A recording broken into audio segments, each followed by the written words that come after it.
Thank you for joining me for another Quick Hits conversation. I'm Dr. Robyn. With me today, I have Domenico Ciarallo, Jonathan Gaev, and Jona Ohm. And I want to ask the question, how do you notice when you're losing yourself in busyness? Jonathan, can you kick us off, please? Sure. That's a tough question because almost by definition, you're so busy, it's hard to notice. So for myself, I notice a couple things. One, I start making amateur mistakes. I'm missing an appointment, or I make the appointment and say, oh, I forgot to send the Zoom link, something like that. The other thing is there are two things that I schedule for myself every day that are quite important to me: exercise and some personal study time. And I write these things on a Google Calendar. And if I notice I start missing them, then I notice something is up. I'm busier than I thought I was. Jonathan, I have to agree with you on the exercise part. Being a very athletic person, I carve out time during my day for cycling or hockey or getting into the gym. And it's true, the days that my life comes off the rails is when I'm not able to book that time to go to the gym or get on my bike. So that definitely for me resonates with me in terms of a way that you know that things are getting out of control. You miss your most important part of the day for me, which is exercise. Mm-hmm. It's interesting to me that we are immediately talking about things that fill our cups and allow us to give to others our best, whether those are colleagues or family members or whatever the case may be. I consider myself an introvert living in an extroverted world. In public relations and marketing and communications, I am capable of being a very public figure, of public speaking, of going to meetings, representing clients, committees that I'm on. And when I lose myself in busyness, those things really start to annoy me, and I'm not able to do my best work. And so it's not that I find myself missing appointments. It's I tend to have a very emotional response, I think. And when that busyness takes over, I get very overwhelmed. And Jonathan mentioned amateur mistakes, just not doing the work at its best, up to my standards. And so then it's time to start saying no. And I usually lock myself in for a weekend. I actually told my mother a couple of weeks ago that I was grounded, and she looked at me like, "You're 40 years old." And I said, I need time at home. I need to take care of some things, and I need to just be in this space with quiet. I had no agenda. I had no tasks. I was just going to do whatever was the next right thing. And I've discovered in my 40s now, it took me this long to get smart about it, I have to fill that cup. I have to unplug from people in order to deal with people. And how do you deal with the guilt that comes from being grounded and saying, I'm doing my thing for me? Do you have guilt around that? I used to, but then I turned 40 and I got over it. And I just left that garbage behind because I can't do it anymore. And the guilt of not doing things correctly, of not doing things right, it has to be your best yes. I believe you, Robyn, have said to me, if it's not hell yes, then it's no. And that's something that I've definitely come full circle on in the last probably two, 3 years of my life. Yeah, I know I'm getting lost in the busyness when I'm working so late into the night. Like I have work and clients and meetings and stuff all day. So I do my morning stuff with Europe, and then I work all day, and then it's 8 o'clock at night and I haven't seen Russ all day. It's like, that's not ideal. Well, I wish I could remember my busyness when I was 40. That was a long time ago. Tell me about it. One thing about me is being an entrepreneur in this group, when I get distracted and get busy during my day, I accomplish nothing. And that actually kind of culminates into a lot of frustration at the end of the day, because you've started 6 things, and I've done that many times, whether they be personal or business, because that comes into an entrepreneur's life. Personal side and business side gets mixed up during the day.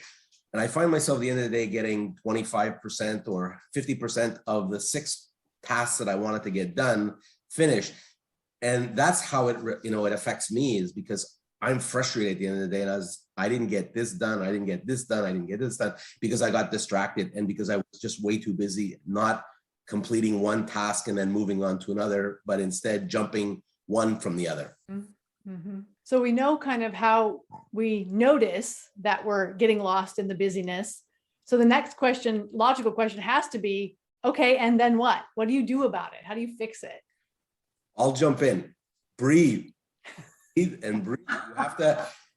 You have to basically kind of just step back from all that, the situation that's out of control, and just sit back and say, okay, pick one and complete it, and then move on to the second.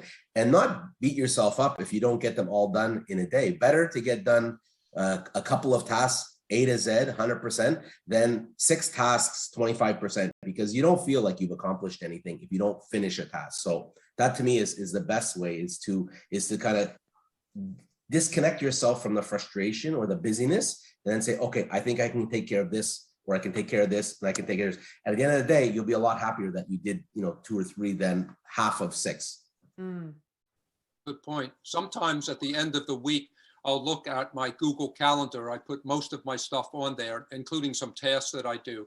And I say to myself, okay, why am I doing these things? These things that I'm doing, do they match the goals that I have?